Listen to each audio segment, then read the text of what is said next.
Welcome to the Banker Lamp. Please enjoy the video. You begin by confirming essentials. Your iPhone XS Max is updated and carrier supports eSIM. Once done, open Settings and go straight to Cellular. You don't need extra apps yet.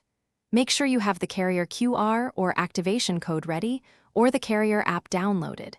You'll also want stable Wi-Fi and decent battery so the activation won't fail mid-process. Now tap Add Cellular Plan and prepare to scan or enter the details provided by your carrier. You scan the QR or choose Enter Details manually. The camera interface will guide you. Aim steadily and allow the phone to read the code.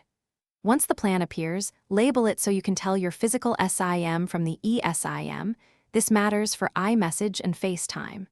After that, set your default voice and data options.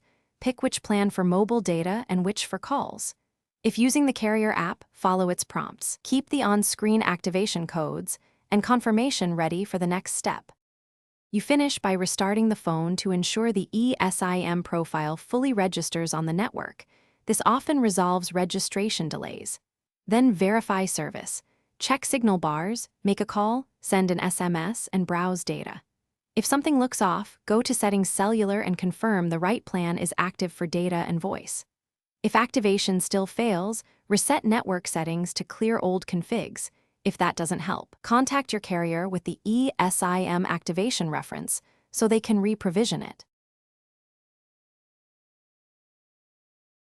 Thanks for watching. If this was helpful, leave a like and consider subscribing. See you next time.